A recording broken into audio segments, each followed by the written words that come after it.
Yo, what up? I'm KazooCat, and welcome back to the first episode of It Hasn't Been 6 Weeks Since My Last Upload. I don't know what you're talking about. The last time I talked about Pokemon, I exclusively ran off the idea that the next big Pokemon title was gonna be something involving Gen 5, and honestly, in the course of making that video, I basically convinced myself that it wouldn't be.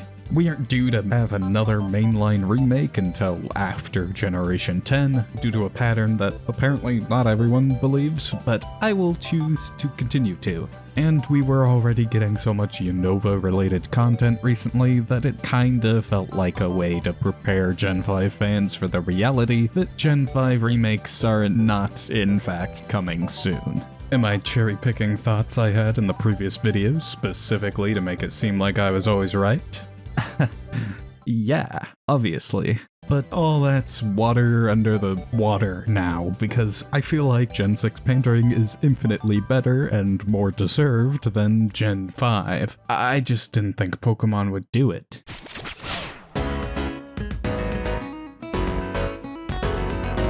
I've had this idea rattling around in my brain since this bozo showed up in Legends Arceus and established himself as Supreme Tumblr Sexy Man of Pokemon. It's a little observation that Generation 5 has gotten a lot of special treatment since its release. As a quick run-through, Kalos of course had tons of references to the generation that came before it, as that's a pretty common pattern, but Alola had arguably more overall references to Unova than it did to Kalos, including giving Ghetsis special attention in the big nostalgia jamboree of Ultra Sun and Moon. Galar gave Unova the most new regional forms except for Kanto, which is obviously gonna get more nostalgia content than any other region. Plus, all Gigantamax forms were either Galar Pokemon or Kanto Pokemon, except for Garbodor, the only one not from either of those generations, proving that Garbodor is the true icon of Unova.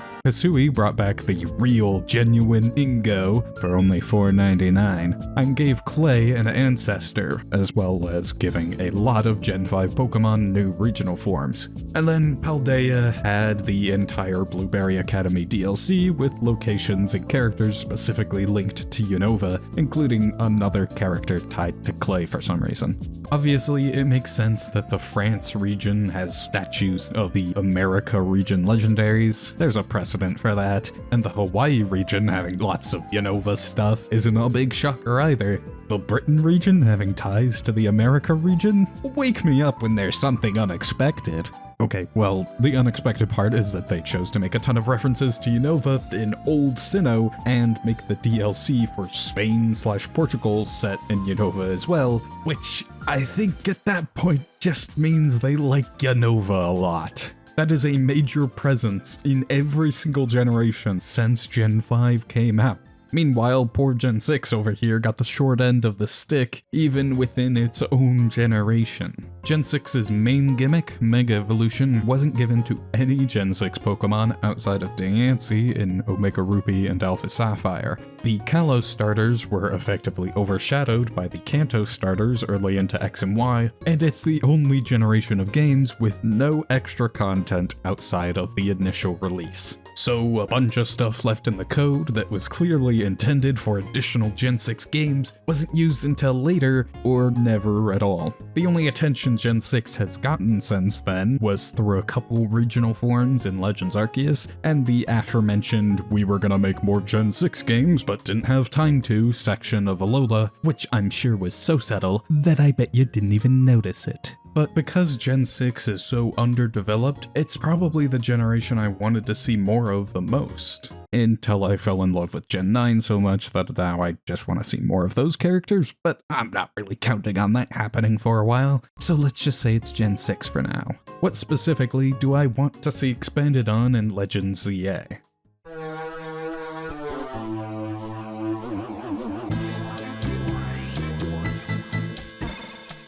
The entire world held a vote, and we've unanimously agreed that the best part of every Pokemon game is the story. But don't worry if you for some reason disagree, I'm not actually talking about the main story of Gen 6 at all. In fact, I don't really remember much about the main plot of X and Y, proving just how amazing it was. No, instead I want them to explore the backstory of Kalos further. The ultimate weapon was fired straight at the moon, but then the laser magic did a slick U-turn to go straight back into the earth. Somewhere. And that's it.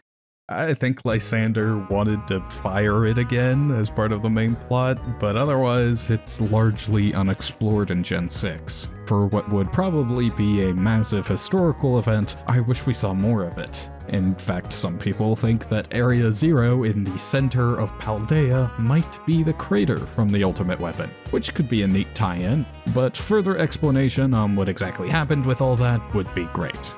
And of course, related to the ultimate weapon is AZ, who well, he has to be in this game, right? Whether Legend ZA is in the past or the future, AZ can still be there. He's already been alive for thousands of years. He was so clearly set up for something big and important that didn't get fully utilized in X and Y. He has to show up in ZA. And we might finally get his Floette, an unused event Pokemon left in the code of X and Y, with the unique move Light of Ruin, which, by the way, is not only still present in the code of Scarlet and Violet, but also had its description updated, something you don't normally do with content that's been unused for more than 10 years. Those are pretty much the only big story things I think should show up in ZA, but I'd also like if they expanded on the side stories of Emma or Zinnia by bringing them back. Technically, Emma's story arc was completed, unlike AZ, but it was left open-ended enough and was generally overlooked enough that having her back would be fun. And yeah, Zinnia's from Hoenn, I guess, but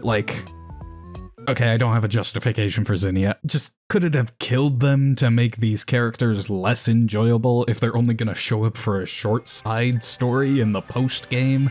The last story thing I want to mention is the Ghost Girl of Lumiose City. This isn't exclusive to Kalos. They've been making spooky ghosts in nearly every game since Black and White, but the Kalos one was left completely unresolved, unlike the other ghosty ghouls, and she's conveniently within the bounds of Lumiose, so she could easily show up in ZA and probably tell us we still aren't the one. So that about covers stories, but what about... One of my immediate first ideas after seeing the reveal was using the Hoopa portal mechanic from the Gen 3 remakes, like the space-time distortions from Legends Arceus.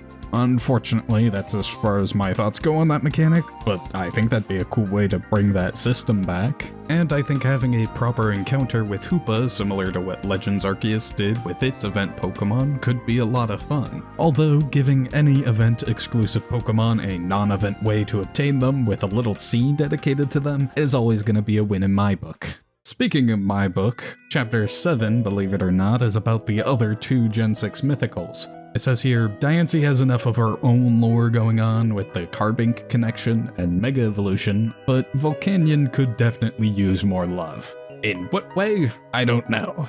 The Lake Spirits had a proper story role in Diamond and Pearl that could then be reused in Legends Arceus, but Volcanion, Diancie, and Hoopa don't really even exist in X and Y, so I have no idea how they'd show up. I just hope they do.